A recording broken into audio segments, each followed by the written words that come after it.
नमस्कार दोस्तों, आज हम बात करेंगे टिम्पैनिक मेम्ब्रेन परफोरेशन के बारे में। आज हम लोग जानेंगे टिम्पैनिक मेम्ब्रेन परफोरेशन क्या है, इसके कारण हैं, क्या इसके साइन सिम्टम्स हैं, क्या इसका डायग्नोसिस है तथा क्या इसका ट्रीटमेंट है।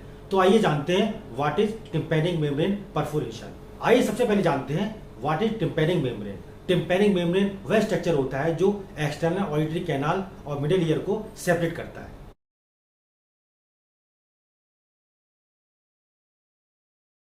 आइए अब जानते हैं what is tympanic membrane perforation. जब हमारे ईयर ड्रम या टिम्पैनिक मेम्ब्रेन में छेद हो जाता है उस कंडीशन को टिम्पैनिक मेम्ब्रेन परफोरेशन कहा जाता है। इसे हिंदी में कान का पर्दा भी कहते हैं। जब कान के पर्दे में छेद हो जाता है वो कंडीशन हमारी कहलाती है ईयर ड्रम परफोरेशन। इसमें पेशेंट को टेम्परेरी हियरिंग लॉस हो सकता है, पेशेंट को चक्कर भी आते हैं तथा पेशेंट को कान से एबनॉर्मल डिस्चार्ज भी हो सकता है।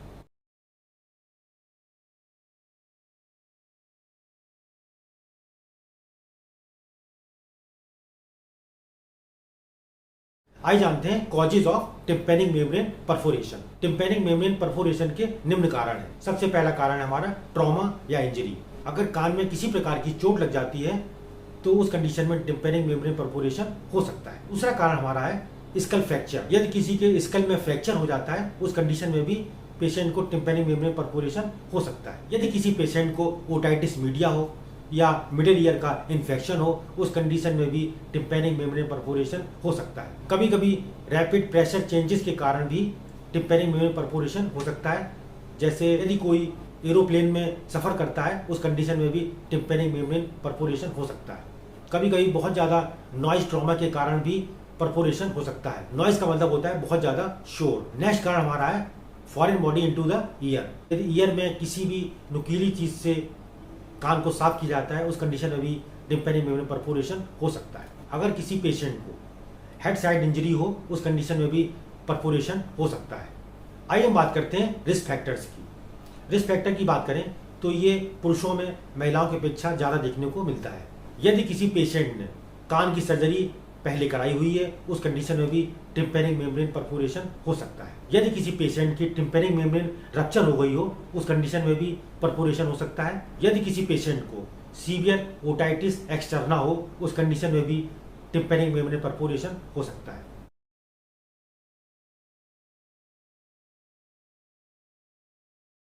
आइए हम बात करते हैं sign symptoms of tympanic membrane perforation. Tympanic membrane perforation में निम्न साइन सिम्टम्स आपको देखने को मिलते हैं। सबसे पहले अगर बात करें तो पेशेंट को कान में बहुत तेज पेन होता है जिसे सीवियर ईयर एक के नाम से जानते हैं। पेशेंट को टिनिटस की प्रॉब्लम हो सकती है। टिनिटस का मतलब होता है कान में घंटियों की आवाज़ महसूस होती है पेशेंट को। पेशेंट को चक्कर आ सकते हैं। पेशेंट को कान से एबनॉर्मल डिस्चार्ज हो सकता है। पेशेंट को कान में नॉइज सुनाई देता है और तथा पेशेंट को टेम्परेरी हियरिंग लॉस हो सकता है।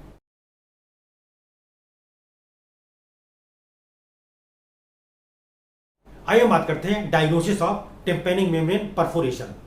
टिम्पैनिक मेम्ब्रेन परफोरेशन को निम्न प्रकार डायग्नोज कर सकते हैं। सबसे पहले ईयर एग्जामिनेशन के द्वारा, नेक्स्ट है हमारा हिस्ट्री कलेक्शन के द्वारा, नेक्स्ट है हमारा ओटोस्कोपी के द्वारा, नेक्स्ट है हमारा ऑडियोमेट्री टेस्ट के द्वारा और नेक्स्ट है हमारा टिम्पैनोमेट्री के द्वारा।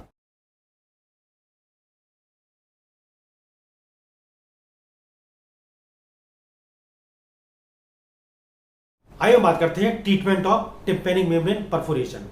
टिम्पैनिक मेम्ब्रेन परफोरेशन को निम्न प्रकार ट्रीट किया जा सकता है। सबसे पहले बात करते हैं मेडिकल ट्रीटमेंट की। मेडिकल ट्रीटमेंट में पेशेंट का सिम्प्टोमेटिक ट्रीटमेंट किया जाता है।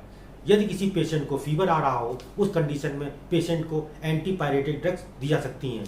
पेशेंट को कान में दर्द होने पर एनाल्जेसिक टैबलेट्स दी जा सकती हैं। पेशेंट को कान में इन्फ्लेमेशन होने पर एंटी इन्फ्लेमेटरी ड्रग्स दी जा सकती हैं। पेशेंट को बैक्टीरियल इन्फेक्शन होने पर एंटीबायोटिक्स प्रोवाइड की जा सकती हैं। आइए हम बात करते हैं सर्जिकल ट्रीटमेंट की। इसमें पेशेंट की मेरिंगोप्लास्टी या टिम्पैनोप्लास्टी की जा सकती है।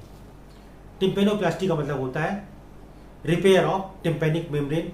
तो ये था हमारा छोटा सा टॉपिक टिम्पैनिक मेम्ब्रेन परफोरेशन। आप हमारे वीडियो को लाइक कर सकते हैं, आप हमारे वीडियो को शेयर कर सकते हैं तथा हमारे चैनल को सब्सक्राइब कर सकते हैं। Thank you.